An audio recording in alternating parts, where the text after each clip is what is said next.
आपसे ये जानना चाहूँगा कि कूडो ये जो स्पोर्ट है, आप हमें हमारे ऑडियंस को इसके बारे में बताएँ और इसके जो पॉइंट्स हैं, रूल्स हैं, ये थोड़ा हमें बताएँ? सो कूडो 2011 में इंडिया में आया था from the Hanshi Mehul Vora sir and Shihan Akshay Kumar sir. So basically from 2011 to till 2026 one of the fastest growing sports है कूडो. और कूडो एक मॉडर्न कॉम्बैट आर्ट है, कॉम्बैट स्पोर्ट्स है जो बिल्ड हुआ था जापान में. जापान में तकाशी अजुमा सर ने, जो कुछ तकाशी अजुमा सर ने लाए थे, वो पहले क्योशिन कराटे करते थे. तो उनको क्योशिन कराटे बहुत ब्रूटल लगा. तो उन्होंने ये गेम डेवलप की. सो बेसिकली कोई भी 5 इयर्स से लेके 60 इयर्स तक ये गेम खेल सकता है. जैसे आप एमएमए ले लेते हो, एमएमए में प्रॉब्लम वो है कि आपको हेड इंजरी ज्यादा होती है. इसमें हम लोग सम पॉइंट ऑफ प्रोटेक्शन के वजह से हमको लॉन्ग टाइम हम लोग खेल सकते हैं. इसीलिए पूरा द फास्टेस्ट ग्रोइंग स्पोर्ट्स है. हमको फेस से लेके काफ तक हम लोग मार सकते हैं, पॉइंट्स ले सकते हैं. तो हम लोग व्हेन यू हिट हार्ड तो हम लोग को एक ही पॉइंट मिलता है, जिसको हम लोग कोका बोलते हैं. जैसे हम लोग स्टार्ट करते हैं कोका लेने का, तो उसके बाद में पॉइंट बढ़ते जाते हैं. और टोटल मैच 2 मिनट्स की होती है इंडिया में. और out of India international tournaments में 3 मिनट्स की होती है. और उसमें 8 पॉइंट्स की लीड होती है. उसमें हम लोग स्टैंडिंग फाइट भी कर सकते हैं और ग्राउंड गेम भी कर सकते हैं. ग्राउंड गेम में खाली दो चांस मिलते हैं 30 सेकेंड्स के, और वुमन को वो 30 सेकेंड्स का. यस. और आपका इंटरेस्ट जूडो में कैसे आया? क्योंकि इंडिया में एक क्रिकेटिंग नेशन जिसे कहा जाता है, हर घर में क्रिकेट खेला जाता है, उसमें आपका इंटरेस्ट कूडो के स्पोर्ट के प्रति कैसे आया? सो बेसिकली मैं जब स्कूल में था, सीनियर केजी में था, तब मेरे जो सर है प्रवीण यादव, ऋषि प्रवीण यादव, उनके कोचिस टाइकोंडो कराते थे. तो बेसिकली मैंने टाइकोंडो ज्वाइन किया. टाइकोंडो में मेरे को नेशनल में सिल्वर मेडल आया था. गोल्ड मेडल की फाइट में मेरा पैर टूट गया था. तो बेसिकली आफ्टर दैट जो छोटे बच्चे को वो होता है ना कि मतलब एक फॉर्म आ जाता है कि यार मेडल आया है मेरे को. तो वो जोश, वन टाइप ऑफ एक एनर्जी. तो देन मेरे सर ने बोला थे ये तू गेम ज्वाइन कर. तो लाइक टाइक्वांडो एक सिंगल स्पोर्ट्स एक्ट है, मतलब ओनली किकिंग. और मैंने कराटे भी किया हुआ है. सो बेसिकली मैंने कूडो इसीलिए ज्वाइन किया, दैट्स व्हाई के मिक्स स्पोर्ट्स है. We have to do wrestling, we have to do jujutsu, we have to do boxing and everything of mixture. That's why join Kudo. और एक kick मिली कि यार मुंह पे लगता है तो भी मजा आती है, हम लोग मारते हैं तो भी मजा आती है. That's why I join the Koodo. और प्रैक्टिकली अगर मैं कहूँ तो जब भी किसी अपने बच्चे को कोई चोट लगती है तो उनके पेरेंट को एक चिंता होती है, और आप तो एक ऐसा स्पोर्ट खेलते हैं जिसमें इंजरी इज ऑब्वियस. सो घर वालों का रिएक्शन, फैमिली, नेबर्स, ये स्पोर्ट को लेकर क्या रहा अब तक? तो बेसिकली मैं तो एक नटोरियस बच्चा था. मेरे को मस्ती करनी पसंद थी. तो मेरे घर वाले तो बोलते ही थे लगे तो लगने दो. और मेरा ऐसा था, मेरे को पता नहीं था कहाँ लगती है मेरे को. तो मैं बताता भी नहीं था कि मेरे को यहाँ पर लगी है, वो लगा है. तो घर वाले का रिएक्शन अच्छा ही था. उनको ऐसा था यार जा रहा है, घर में शांति है, लाइक दैट. और और शितांशु, जैसे कि आपने 21 टाइम्स नेशनल टाइटल या. जीता है, वो भी यस. लगातार, ये एक बड़ी बात है. यस. लेकिन वो पहला टाइटल बहुत याद होगा जब पहली बार यस. आपने नेशनल टाइटल जीता. वो जर्नी के बारे में बताएं, और वो रिएक्शन कैसा था, वो मोमेंट कैसा था? तो बेसिकली मेरी जो फर्स्ट मैच थी वो मुंबई में थी. तब मेरे पेरेंट्स भी आए, तब मैं फर्स्ट मैच में हार गया था. बाद में मैं सेकंड मैच में गया, तब भी मेरे खंडाला में, तब मेरे फैमिली पूरी आई थी. तब मैं जीता था. तब जो खुशी मेरे मम्मी और पापा के फेस में थी वो मेरे को बहुत पसंद है. और मेरे को भी अच्छा लगा कि अभी स्टार्ट करूंगा और कंटिन्यू लाऊंगा. लाइक वो मतलब अच्छा लगा. फर्स्ट मेडल आया. और जब छोटा था तब मेरे को मेरे फेवरेट एक्टर अक्षय कुमार थे. तो एक माइंड सेट हुआ था कि गोल्ड मेडल ही लाना है और अक्षय कुमार के हाथ से ही पहनना है. और जैसे कि 21 टाइम्स आपने नेशनल खिताब जीता, एक बार जितना मुश्किल होता है, 2-3 बार, लेकिन लगातार ये करना, तो क्या हंगर था आप में, और क्या इसे आप करते गए, वो कंसिस्टेंसी के बारे में? तो बेसिकली एक छोटी सी चीज है, मैं बोलता हूँ कि आपके अंदर जो पैशन है उसको आप कंटिन्यू करो. मैं ऐसा नहीं बोलता, आप कंसिस्टेंसी, हार्ड वर्क करते रहो. आप जैसे वर्क वर्क वर्क कहाँ पर तो पहुंचोगे ना. आप प्रैक्टिस करो करो करो रोज. ऐसा नहीं बोल रहा हूँ 10 घंटे करो, बट आप 4 घंटे 2 घंटे भी प्रैक्टिस करो, पर आपका दिल लगा के करो. तो बेसिकली आपका हंगर तो ही बढ़ेगा. फॉर एग्जाम्पल जैसे विराट कोहली की सेंचुरी नहीं हो पा रही थी तो भी वो खेल रहा था. हम लोग का वैसे ऐसा मेडल नहीं निकला, पर आप खेलो, प्रैक्टिस रोज करते रहो.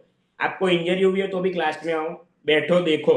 जो आपकी लेग में इंजरी हो तो पंच की प्रैक्टिस करो। सो बेसिकली तब ऐसे ही आपका हंगर बढ़ेगा। मेरा वैसे ही मेरा हंगर बढ़ा था। मैं रोज प्रैक्टिस करता था और मेरा माइंडसेट एक ही था, लाना है तो गोल्ड ही लाना है, सिल्वर ब्रॉन्ज नहीं लाना। क्या बात है, गोल्ड का आपने सफर तय किया और या 21 गोल्ड मेडल आपने जीते। भारत का जो नाम है, अभिमान है, उसको आपने बढ़ाया।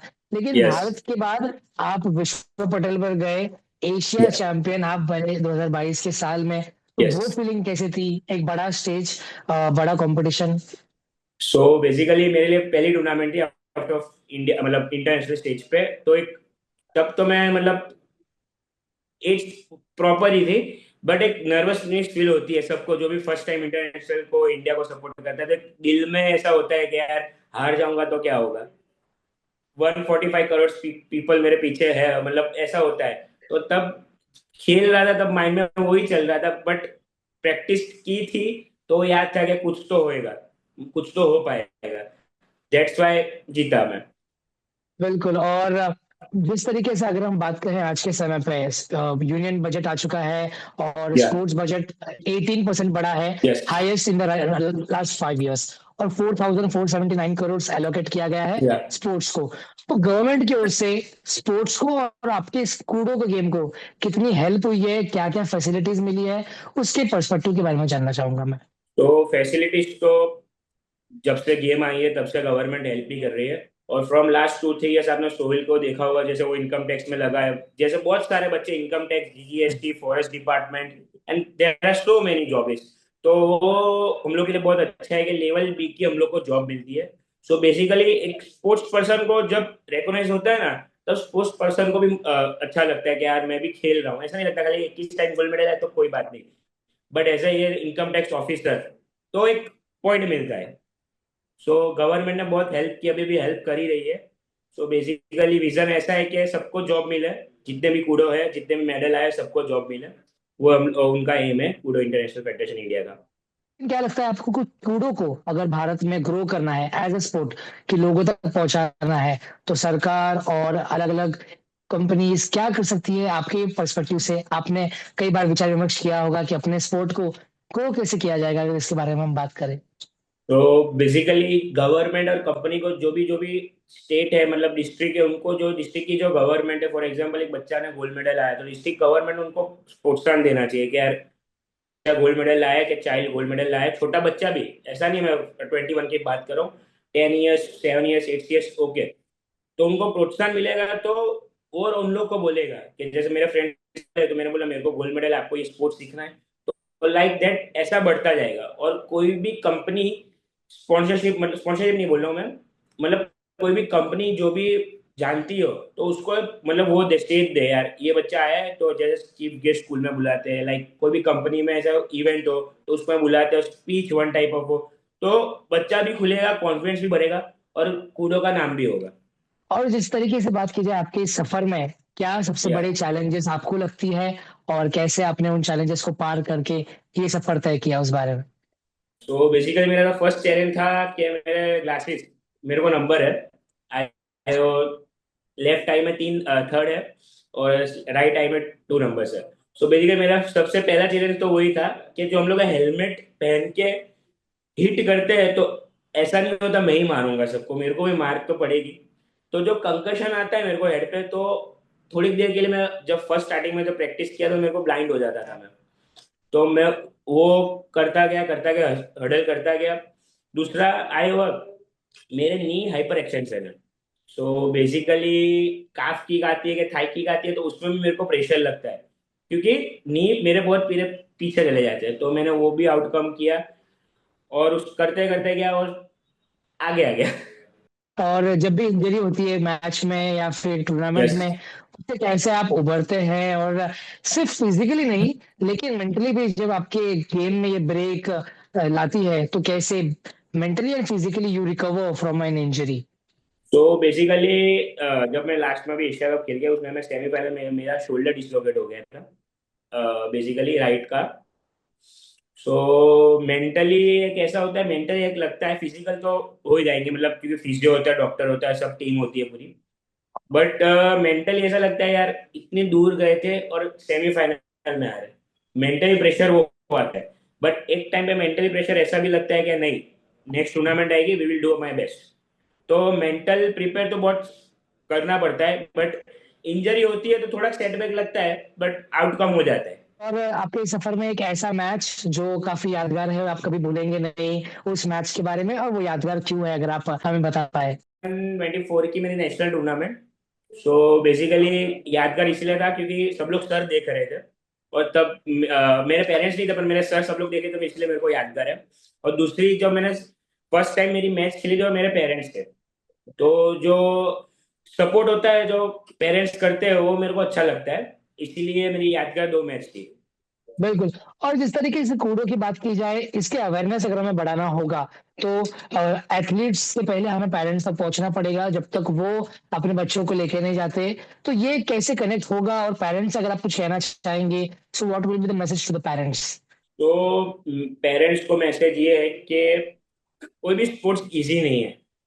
If you want to do easy sports, sports तो you want to do easy, तो आप कोई भी और जगह डांस में भेज दीजिए यार, किसी और में भेज दीजिए। तो मैं कूडो की बात करूं तो आप भेजोगे तो आपका फर्स्ट तो कॉन्फिडेंस बढ़ेगा, और आप कोई भी जगह पे खड़े रहोगे तो आप पूरे डिफरेंट दिखोगे। फॉर एग्जाम्पल, कोई भी मैं जगह पे जाऊंगा तो मैं अलग ही दिखूंगा, आपका बॉडी स्ट्रक्चर डिफरेंट होगा, आपकी स्कूलिंग भी बेटर होगी। कोई भी स्पोर्ट्स खेलता है उनका स्कूलिंग अच्छा ही होता है। और थर्ड टाइम के ये पूरी डिफरेंट गेम है। आपका बच्चा स्ट्रांग बनेगा, कॉन्फिडेंट बनेगा, और कुछ अच्छा काम करेगा।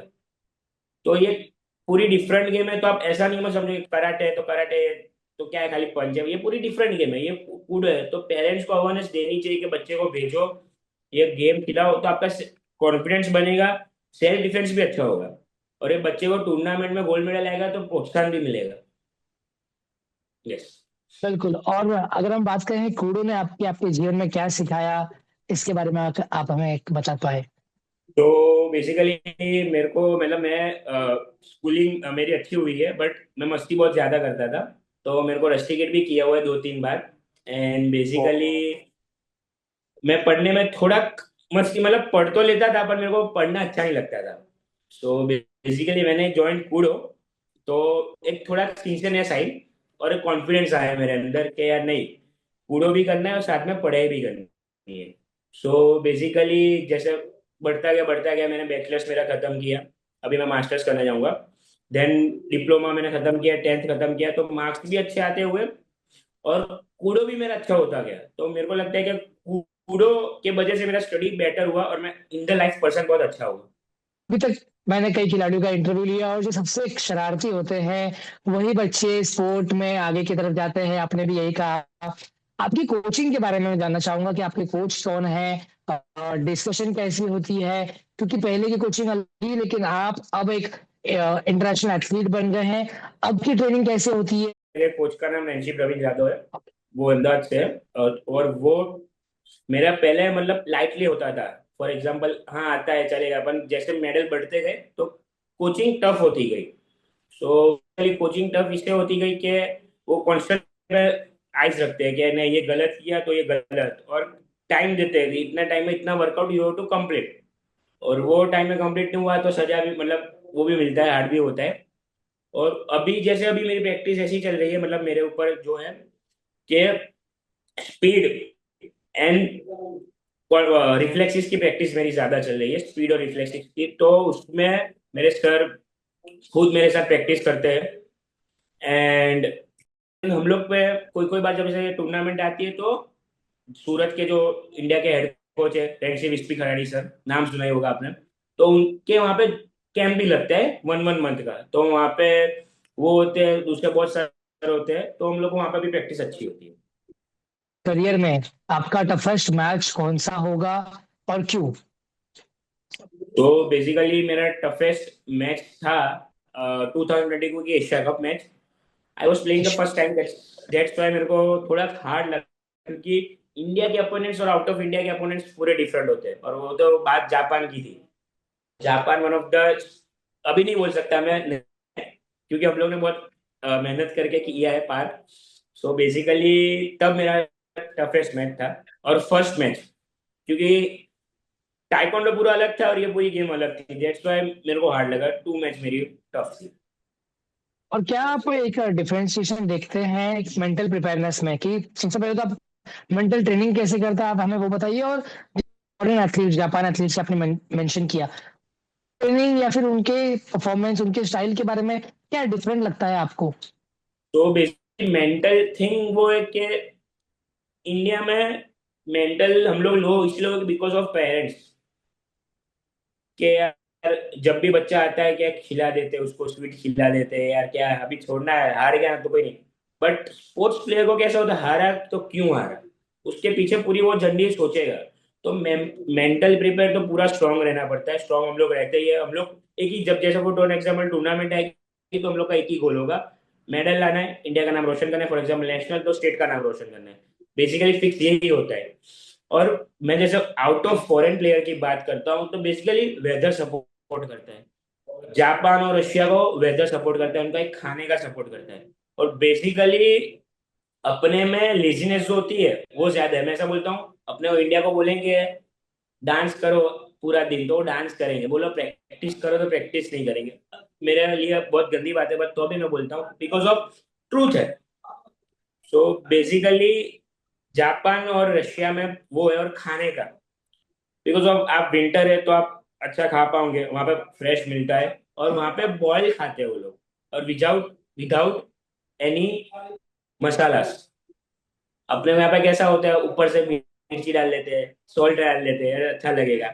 सो बेसिकली वो अच्छी बात नहीं है। एंड वहां पे वॉकिंग का ज्यादा है, यहाँ पे हम लोग का कम है। और डाइट के बारे में अगर आप बता पाए कि how much important it is, जैसे कि आपने इसके मेंशन किया, आपकी डाइट, आपका जो प्लान है उसके बारे में बताइए। आपका जो रूटीन है, नॉर्मल रूटीन प्रैक्टिस का, वो कैसा रहता है, इस बारे में अगर आप बता पाए। सो बेसिकली मेरा डाइट इज वेरी इंपॉर्टेंट। आप कोई भी स्पोर्ट्स खेलो कि ना खेलो, डाइट इंपॉर्टेंट नहीं है। आपके प्लेट में अच्छा खाना होगा तो आप अच्छा काम कर पाओगे। तो विश्वी खराडी सर की एक छोटी सी बात है, आपको जो स्टमक को पसंद है ना वो खाना खाना चाहिए, टंग को पसंद है वो खाना नहीं खाना चाहिए। सो बेसिकली खाना अच्छा ही खाना चाहिए। तो मेरी डाइट इट इज वेरी अच्छी है, प्रोटीन ज्यादा होता है, फैट्स होते हैं, एंड फाइबर्स होते हैं, कार्ब्स बहुत कम होते हैं। तो मेरा रूटीन ऐसा ही होता है, सुबह से लेकर रात तक मैं ऐसा ही खाना खा पाऊँ। कोई बार नहीं खा पाता हूँ तो कोई भी चलता है, क्योंकि वर्क होता है कि बाहर जाता हूँ मैं कोई भी इसके वजह से। तो और मेरी ट्रेनिंग रूटीन ऐसी होती है, off season I will train around 6 to 7 hours, and in season 8 to 9 hours की मैं कोशिश करता हूँ। तो वो मॉर्निंग से लेकर इवनिंग तक सेशन होता है, नाइट को भी मैं सेशन ले लेता हूँ। मतलब होता है, मतलब मेरे घर पे बॉक्सिंग बैग सब लगाए हो तो मैं वहाँ पर सेशन कर लेता हूँ। तो मेरा ट्रेनिंग रूटीन ऐसा होता है। काफी मेहनत से परिश्रम आपके यस। रूटीन में है। और बचपन के बारे में यस। आपने हमें बताया, स्कूल के बारे में बताया, लेकिन अगर आज आप जब जाते हैं, आपके स्कूल टीचर्स का रिएक्शन, वो प्रिंसिपल का रिएक्शन, जब उन्हें पता चलता है कि शितांशु अब एक यस। नटखट बालक से एक ऐसा खिलाड़ी जो भारत का नाम रोशन कर रहा है विश्व पटल पर, उस बारे में बताइए थोड़ा। तो बेसिकली मैं जब स्कूल में था तो मेरे मदर ज्यादा आती थी, कोई भी शिकायत होती थी तो जैसे 1 वीक में 2-3 बार उनका आना जाना होता था, क्योंकि मैं इतनी शरारत करता था। सो बेसिकली आफ्टर मेरा 10th कंप्लीट हुआ तो जो मेरे ट्यूशन क्लासेस थे और स्कूल में थे, तो उनको पता चले कि ये बंदा खेल रहा है, तो उनको सामने से मदर पे, मेरे को फोन नहीं, मेरे को ऐसा नहीं है कि अच्छा, मदर मेरी खुश होती तो मेरे को ज्यादा पसंद आता था। तो मदर पे कॉल आता था कि ये कॉन्ग्रेचुलेशन बोलना शितांशु, मेरे पास उनका नंबर नहीं है, लाइक जब मैं एशिया कप खेल के आया तो 2023 में मेरे को मेरी स्कूल में मेरे को बुलाया एज चीफ गेस्ट, मतलब स्पोर्ट्स मतलब वो करने के लिए, इनोग्रेट करने के लिए। तो तब एक अंदर की खुशी अलग होती है, जब जो प्रिंसिपल मेरे को बैग निकाल के बोले तू पढ़ी मत, तू काम करने चला जा, वो प्रिंसिपल मेरे को आके कॉन्ग्रेचुलेशन बोलती है तो ज्यादा अच्छी खुशी तब मेरे को हुई थी। और मुझे लगता है वो डांट उस वक्त जरूरी थी, और आज आप एक बड़े या। खिलाड़ी बने।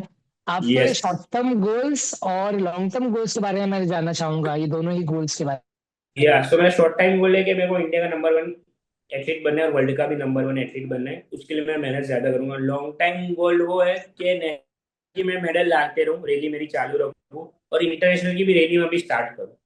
तो लॉन्ग टाइम गोल मेरा वो है, मैं और इंजरी फ्री खेलूं।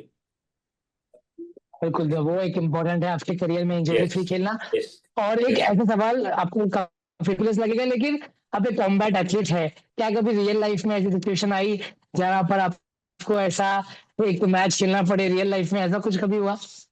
तो बेसिकली एक बार मैं मुंबई गया तब हुआ था मेरे साथ। ओह! बेसिकली मतलब मैंने दूरी कर लिया था। ऐसा सिचुएशन हुई नहीं थी। अच्छा है, नहीं हुई। तो एक मतलब और जो मुंबई। सामने वाले के लिए। हाँ, सामने वाली वाली अच्छी चीजें क्या नहीं अच्छा हुई, हुआ। तो मुंबई में अपने अपने जैसे वो मरीन ड्राइव है अपने अपना, पता आपको पता ही जी, होगा। Marine drive. मरीन ड्राइव पे मैं या वॉक कर रहा था। मैं मतलब लाल बाग के दर्शन करने के लिए गया था, तब एक चोर ने थोड़ी छिड़काने की ट्राई की थी, लेने के लिए ट्राई की थी। तो मैं दूर कर लिया था। शांति से समझा के निकल गया था। ऐसा हुआ नहीं है, होगा भी नहीं। होगा तो सामने वाले के लिए बुरा है। सो श्वेतांशु, कूड़ो के लिए हाल ही में भारत के अन्य खिलाड़ी, युवा खिलाड़ियों ने भी एक बेहतरीन खेल का प्रदर्शन किया, मेडल जीता और स्पोर्ट को ग्रो करने में हेल्प किया। उन खिलाड़ियों के बारे में बताइए, और कैसी बातचीत होती है वो टीम के बारे में? तो बेसिकली मैं फर्स्ट नेम देना चाहूंगा सिद्धांत खराड़ी का। सो बेसिकली एक सबके लिए वो एक रोल मॉडल हो चुका है, बिकॉज ऑफ योर बॉडी के लिए, और उसका एक पैशन। जैसे उसने अभी सिल्वर मेडल आया, अभी जैसे सोहेल खान है, वो एक इनकम टैक्स ऑफिसर है, वो भी 2 टाइम जीत के आया है। जैसे प्रिया दीदी करके है, निर्दीप राठौड़ है। So basically there are so many peoples जो मेडल ला चुके हैं, जैसे बाबूलाल चौधरी है। देर आर अच्छे अच्छे प्लेयर है। मैं जैसे सोहेल, सिद्धांत, निर्दीप, बाबूलाल, प्रिया दीदी की बात करता हूँ, तो वो एक मतलब कैसे बहुत स्ट्रगल करके आ गया है, बहुत प्रैक्टिस की है, देन उनको मेडल आया है। सो बेसिकली वो हम लोग के लिए अच्छी बात है कि यंग एथलीट्स मेडल ला रहे हैं। जो इंडिया का नाम रोशन करेगा, ज्यादा होगा। तो मैं उनको, हम लोग बोलते हैं अच्छा ही बात है कि जैसे मेडल आया तो बहुत खुशी की बात है। दैट्स वाई ये लोग जो इतने सारे एथलीट्स मेडल लाते हैं, उनको प्रोत्साहन मिलता है कि यार दूसरे बच्चे को, यार ये भी मेडल लाया तो मैं भी मेडल ला सकता हूँ। सो बेसिकली जर्नी होती है, तो जर्नी कनेक्ट करते हैं। तो जैसा जैसे मैं हूँ, जैसे मैंने भी किसी को देख के ही चालू की है। सो बेसिकली सिद्धांत को आया, सोहेल को आया, प्रिया दीदी को आया, बाबूलाल बाबूलाल को आया, निर्दीप को आया, तो वो लोग कनेक्ट कर पाएंगे। जैसे मेरे को आया तो मेरे को भी कोई, मैं ये वीडियो से कनेक्ट होंगे। तो इसलिए एक अच्छी जर्नी है, और मैं उनको कॉन्ग्रेचुलेशन भी बोलना चाहता हूँ। क्या लगता है आपको कि भारत में वो फैसिलिटीज है, और वो फैसिलिटीज को और कैसे डेवलप किया जा सकता है? उन फैसिलिटीज के बारे में अगर आप एक रियल चेक बता पाए कूड़ो के गेम के लिए, कि व्हाट डू यू थिंक, कि अगर क्या कभी आपको लगता है कि मेरे पास ये फैसिलिटी नहीं थी, या फिर what do you think in every aspect of the game? तो बेसिकली जब गेम आई थी तब तो थोड़ी कम मतलब फैसिलिटी सब हर जगह डिस्ट्रिक्ट में नहीं होती, क्योंकि कोई भी डिस्ट्रिक्ट मतलब डेवलप हो रहा है। तो अभी जो स्टेज है, सब फैसिलिटीज है। There are A1 dojos, A1 training centres, A1 coaches, like कोई कमी नहीं है। और जैसे अभी तो 2030 में अहमदाबाद में ही कॉमनवेल्थ गेम होने वाले हैं। सो बेसिकली जो जी, स्टेडियम बना है Veer Savarkar, one of the best stadium है। तो वहां पर हम लोग की प्रैक्टिस होती है, वहां पर हम लोग का टूर्नामेंट भी होगी। तो डेवलप जो हो रहा है वो फुल्ली डेवलप हो चुका है। पर अभी कैसे अभी रॉकेट जैसा छूटेगा, ऐसा है। सेंटर्स बहुत अच्छे हैं, कोचिस बहुत अच्छे हैं, और हम लोग की कैंप टूर्नामेंट जो होती है, तो हम लोग का जो डेवलप होता है, फॉर एग्जाम्पल छोटी छोटी मिस्टेक सब में होती है, तो वो डेवलप होती रहती है और हम लोग को अच्छा लगता है। बिल्कुल। और कूड़ो के अलावा आप कोई दूसरा स्पोर्ट जो देखना पसंद करते हैं, या फिर अपने फ्री टाइम में तो खेलना पसंद करते हैं? Basically I love the paddle paddle tennis, pickle ball, paddle tennis. या बैडमिंटन एंड फुटबॉल। या और ओके। एक दूसरी भी मेरी हॉबी है कि मैं हॉर्स राइडिंग भी करता हूँ, तो मेरे को हॉर्स राइडिंग भी पसंद है। सो बेसिकली मैं जब मेरा फ्री टाइम होता है, तो मैं फर्स्ट ऑफ ऑल तो फ्रेंड्स को मिलने जाता हूँ, क्योंकि मैं बहुत मिल नहीं पाता। पेरेंट्स के साथ टाइम बिताता हूँ। एंड देन मैं मेरी एक ग्रुप है छोटा सा, तो हम लोग कजिन ग्रुप ही है मेरा। तो हम लोग पैडल खेलने चले जाते हैं, पिकल बॉल खेलने चले जाते हैं। लाइक ये सब कुछ हॉबी करते हैं। मेरे को शांत बैठना नहीं पसंद, मेरे को वर्कआउट करना करना पसंद है। तो मेरा फ्री टाइम में ऐसे डेवलप करता हूँ। मैं चला जाता हूँ पैडल खेलने, मैं टूर्नामेंट भी खेलता हूँ पैडल की, मेरे को पसंद है। और वो उसमें एक पिकल मतलब ऐसा बैडमिंटन और पैडल और फुटबॉल में कैसे एक जोश मिलता है खेलने के लिए। तो वो मैं खेलने लगता हूँ। स्क्वॉश भी खेलता हूँ मैं कोई कोई बार। और इंडिया में कई सारे लीग्स आए हैं, प्राइवेट लीग्स की बात की जाए, to grow the sport in terms of kabaddi, football, kho kho, सभी गेम्स आ चुके हैं। और क्या आपको लगता है कि कूडो के लिए भी अब जल्द से जल्द समय आ चुका है कि एक ऐसा लीग भारत में आए ताकि सभी नजरे वो एक्सपोजर इस गेम को मिले? हाँ, एक जल्दी अभी एक लीग आने वाली है, वो अभी स्टार्ट होगा। और वो लीग सबको, कूड़ो की स्पोर्ट्स के लिए बहुत अच्छी बात है। तो एक छोटी सी लीग, छोटी सी नहीं, बहुत बड़ी लीग आएगी, वो लीग आएगी और अच्छा काम करके जाएगी। Okay, so this is exclusive from Shitanshu. या अच्छा काम करके जाएगी, आएगी खरी वो, शॉर्ट टाइम में आएगा। और शितांशु, इस इंटरव्यू को खत्म करने के पहले आप हमारे ऑडियंस को, वो एस्पायरिंग एथलीट्स है, वो पेरेंट्स है, उन सभी को एक मैसेज देना चाहेंगे, वो मैसेज? तो बेसिकली मैं यंग एथलीट्स को और एथलीट्स को मैं वो मैसेज देना चाहूंगा कि आप कोई भी स्पोर्ट्स खेल रहे हो, मैं ऐसा नहीं बोल रहा आप कूड़ो करो, कूड़ो तो करना ही है, बट कोई भी स्पोर्ट्स आप कर रहे हो तो उनको फुल पैशन से करें। और हार्ड वर्क ऐसा मत सोचना है कि नहीं हो पाएगा, हार्ड वर्क करते रहे, कंटिन्यू करते रहे। जैसे एक छोटा सा एक है, discipline is important, not motivation. Motivation सबके अंदर होता है, बट डिसिप्लिन आपके अंदर नहीं होता। जैसे माइक टाइसन सुबह 3 बजे उठता था, वो बोलता था मेरा अपोनेंट 2 बजे उठूंगा तो मैं 1 बजे उठूंगा। सो आपके अंदर वो एक जोश होना चाहिए और एक डिसिप्लिन होना चाहिए। सो बेसिकली डिसिप्लिन आपके अंदर आएगा तो आपकी लाइफ भी अच्छी होगी और आपका स्पोर्ट्स करियर भी अच्छा होगा।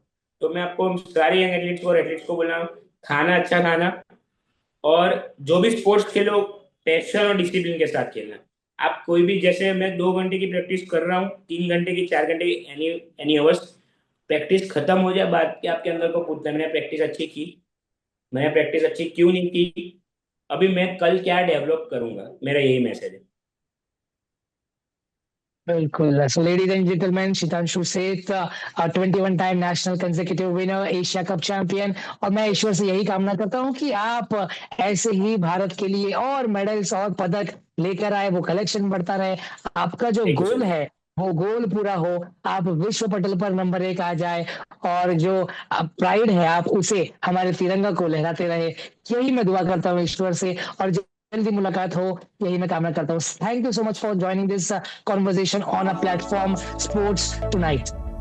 Thank you so much, thank you so much.